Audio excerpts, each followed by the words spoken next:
Мрзливиот човек што ошол на Света гора. Чита Александар Станојков. Си бил еден човек мрзлив што не ваќал никој пат работа со рака, само си лежал на колк под врбоите сенки и се си барал другари за да правит празни масали. Дури имал од татко си стока останата, јадел, а од која дојал што имал, ватил да сакат од пријател на заем, а ама од кого зел не враќал и најпосле никој не му дал нити една аспра црвена. Од која се видел мрзлоот и никој не му даат 5 пари, си купи бурноот за во носот да шмркни, се нашол во тесно. Да работи го мрзело, да не работи му се јадело, асли ќелјам угоре, високо, удолу длабоко му се видело. Ошол при еден ѓоаверен пријател да му сакат некоја пара да си купи леп. Море, братко, со питање ти не ќе можеш да живееш, му рекол, и да не работиш. Работата е красота, треба да знаеш, а не работата е гнасота.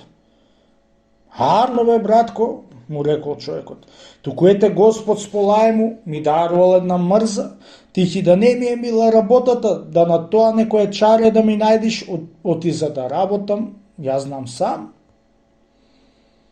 Лели, Господ ти дарувал мрза, му рекол, братко, дури е брго оди Света гора, чунки тамо се собрани сите мрзливи што неќат да работат и се сториле кауѓери. Таму имат јадење и пиење, лежење на кол под лескоите сенки и ичне работење.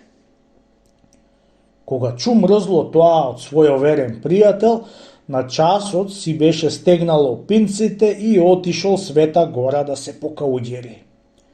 Кога отишол на еден манастир, било сирната недела и вистина нашол јадење, пиење, испиење и ќефтерање. Еве, како што барав, си рекол сам со себе, така најдов. Бидејќи гостин беше бил човекот при кауѓерите, многу го честели и го штале. Поминале поклади и на чисти понеделник тргнале кауѓерите по метани и чинење во црквите и богомолие. Ручек, вечера, првиот ден немало. Вториот ден вечерта му се дало по едно поскурче леп, колку едно симиче. Толку му дали и на човекот.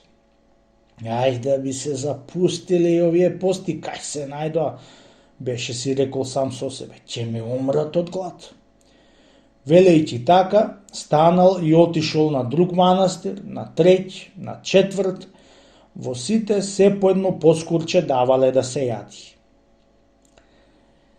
Не е за мене овде, беше рекол.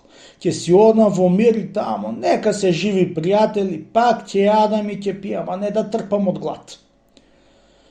Велејќи вака, беше си се упатил за навилјај да си оди. Одејќи некој ден, 2 пат, видел еден овчар кај туку тепал еден пес. Му се нажали на раскаурѓениот човек и го помолил да не го тепат песот.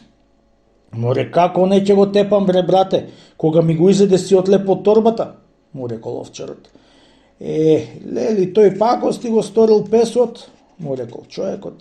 Ич не тепај го да му бериш греот, а ми пушти го во Света гора, сам да си умрит од глад, чунки еве јас отаде кај избегав, да така куртулисав да не умрам од глад.